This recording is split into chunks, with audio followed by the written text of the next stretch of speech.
बनर्जी ने एक्स पर पोस्ट किया है। अनुराग, वो कह रहे हैं कि स्ट्रांग रूम के पास अंधेरा करके साजिश रची जा रही है। हुगली से नदिया तक कई सेंटर्स पर बिजली काटने की खबर है। कोलकाता में भी सेंटर्स पर बिजली कटने की खबर है। ये दावा ममता बनर्जी की तरफ से किया गया है। कार्यकर्ताओं को पूरी तरीके से अलर्ट रहने को कहा है ममता बनर्जी ने।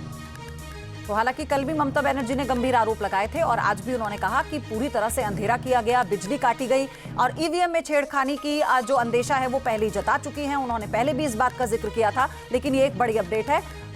और इसी बीच आपको ये भी बता दें कि अब थोड़ा ही वक्त बाकी है जब काउंटिंग शुरू होगी, जो शुरुआती रुझान आने शुरू हो जाएंगे। बंगाल के सियासी रण में आज अंतिम फैसला होने वाला है, लेकिन इससे पहले कई महीनों तक चुनावी दौर चलता रहा। जी हाँ, जहां बीजेपी हो या टीएमसी या फिर दूसरे दल, सभी दलों ने अपने अपने नेताओं ने अपनी अपनी जीत के दावे किया। ये आपको सुनवाते हैं बंगाल के रण में दिग्गजों के दावे वाली हुंकार।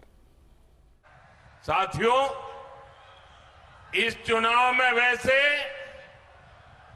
ये मेरी आखिरी सभा है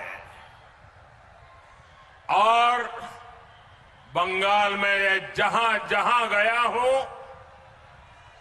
बंगाल के लोगों का जो मैंने मिजाज देखा है, मैं इस विश्वास के साथ वापस जा रहा हूं कि 4 मई के नतीजों के बाद बीजेपी के शपथ ग्रहण समारोह में मुझे आना ही है।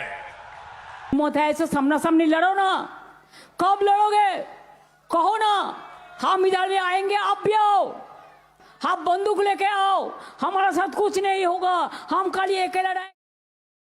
तो तमाम सहयोगी हमारे साथ बने हुए हैं। आप सुन रहे थे कि किस तरीके के दावे लगातार पयोधी, चाहे प्रधानमंत्री नरेंद्र मोदी हों या फिर बंगाल के मुख्यमंत्री ममता बनर्जी, हर कोई दावा कर रहा था। और हमारे जो इस वक्त रिपोर्टर्स हैं वो कई महत्वपूर्ण जगहों पर हैं। लेकिन विकास जी, हम जब ये बात करते हैं, अभी इस बात को हुआ कि भाई नाम कटने का जो डर था, क्या उस वजह से, या टर्न आउट है उसमें क्या कमी है, लेकिन इसका किसको ज्यादा फायदा होगा? क्योंकि बीजेपी ने भी इस दौरान ये कहा कि ममता बनर्जी कह रही है कि भाई आपके वोट काट रहे हैं, लेकिन जिन इलाकों में बीजेपी को पिछली बार बढ़त मिली थी वहां पर भी एक बड़ा प्रतिशत रहा है जिन लोगों की वोट करते हैं, बल्कि भवानीपुर में 51,000 वोट कटे हैं वहां पर भी, तो इसका भी जिक्र किया गया था।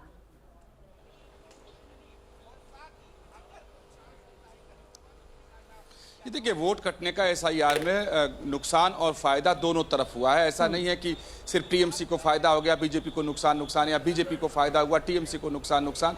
ये ऐसा नहीं है, दोनों तरफ इसके नुकसान और फायदे हुए हैं क्योंकि वोट कटे। यहाँ एक बड़ा लोग बोलते थे जब मैं घूमता था, भूतेर वोट, माने भूत वाला वोट, यानी जो मर गए वो भी वोटर थे, वो हटा दिए गए। तो इस बार भूतेर वोट नहीं था। और इसको लेकर के, और आप देखें कि जो बंगाल में पहले जोर जबरदस्ती, डर और दहशत में चुनाव होता था, और ये जो नाम कटे हैं, इन्हीं नामों को लेकर के खेल यहाँ पर हो जाता था। क्योंकि जब बूथ की कैप्चरिंग होती थी, यहाँ घर घर घूमकर धमका दिए जाते थे कि अगर आपको वोट फला पार्टी को वोट नहीं देना है तो आपको बूथ पर नहीं आना है। तो जो नाम कटे हैं उन्हीं नामों का वोट पहले गिर जाता था। तो उससे एक दूसरी तरफ बहुत ज़्यादा बेचैनी थी, तो भूतेर वोट इस बार नहीं था। दूसरी बात अगर आप देखें कि एक चीज़ यह था कि लोगों में जो गुस्सा भी था और डर भी था। जो प्रवासी लोग आए, जो बंगाल से बाहर काम करते हैं, उसके बारे में बीजेपी का दावा है कि जो प्रवासी लोग आए हैं वो बीजेपी को वोट किए हैं, और जो मुस्लिम कम्युनिटी के लोग हैं या दूसरे जो गांव देहात में रहने वाले कोर बंगला लोग हैं, उन लोगों ने टीएमसी को वोट किया है। बीजेपी की दलील यह है कि जो दिल्ली से, मुंबई से, बेंगलुरु से, महाराष्ट्र से, गुजरात से आए हैं, वो वहाँ बीजेपी के रूल को देखते हैं, बीजेपी की व्यवस्था को देखते हैं, वो सच्चाई को जान गए हैं, तो आने के बाद वो उनको वोट किए, इसलिए फायदा उनको हुआ है। लेकिन यहाँ एक नुकसान देखने को भी मिला। जैसे मैं उदाहरण दूं, किसी का नाम, अगर बेटे का नाम में बनर्जी लगा हुआ है और फादर के नाम में बंदोपाध्याय लगा हुआ है, दोनों एक ही है, बंदोपाध्याय ही बिगड़कर बनर्जी हो जाता है, उसका नाम कट गया। मुखोपाध्याय पिताजी हैं और मुखर्जी बेटा है, तो नाम कट गया। इसका गुस्सा भी था और वो सरकार के खिलाफ, यानी केंद्र सरकार के खिलाफ था, तो वो सारी वोटें जो हैं वो बीजेपी के खिलाफ गई हैं।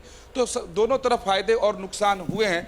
हालांकि वो भूतेर वोट, लेकिन विकास जी, यही तो इसको दिलचस्प बना रहा है। अब यही देखना होगा कि इसमें चैटर्जी, बैनर्जी, रॉय वर्सेस खान, पठान और सैयद, क्या वाकई इसी तरह का हम ये अपने आप में एक बड़ा फैक्टर होगा, और कौन तय करेगा पश्चिम बंगाल का मैंडेट, ये अपने आप में एक बड़ा सवाल